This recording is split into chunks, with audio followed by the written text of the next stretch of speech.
ಎಲ್ಲಾ ಶಿಕ್ಷಕರಿಗೆ, ಆರಾಧ್ಯ ದೇವರಾದಂತ ಸರ್ವೇಪಲ್ಲಿ ರಾಧಾಕೃಷ್ಣ ಅವರಿಗೆ, ಹಾಗೆ ತಾಯಿ ಸಾವಿತ್ರಿಬಾಯಿ ಫುಲೆ ತಾಯಿಗೆ ಮತ್ತು ಎಲ್ಲಾ ಗೌರವಾನ್ವಿತ ಆದರ್ಶ ಉತ್ತಮ ಶಿಕ್ಷಕರಿಗೆ ನನ್ನ ನಮನಗಳನ್ನು ಸಲ್ಲಿಸುತ್ತಾ ಇವತ್ತಿನ ಈ ಒಂದು ಪವಿತ್ರವಾದಂತಹ ಕಾರ್ಯಕ್ರಮ ಬೀದರ್ ಜಿಲ್ಲಾ ಮಟ್ಟದ ಮತ್ತು ಬಾಲ್ಕಿ ತಾಲೂಕು ಮಟ್ಟದ ಶಿಕ್ಷಕರ ದಿನಾಚರಣೆ.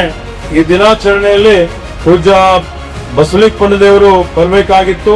ಅವರ ಪ್ರತಿನಿಧಿಯಾಗಿ ಪರಪೂಜ್ಯ ನಮ್ಮ ಮಾಲಿಕಿಯವರು ಬಂದಿದ್ದಾರೆ. ಅವರಿಗೆ, ಅವರ ಜ್ಯೋತಿ ಬಂತಿ ಅವರಿಗೆ ನನ್ನ ಪ್ರಣಾಮಗಳನ್ನು ಸಲ್ಲಿಸಿ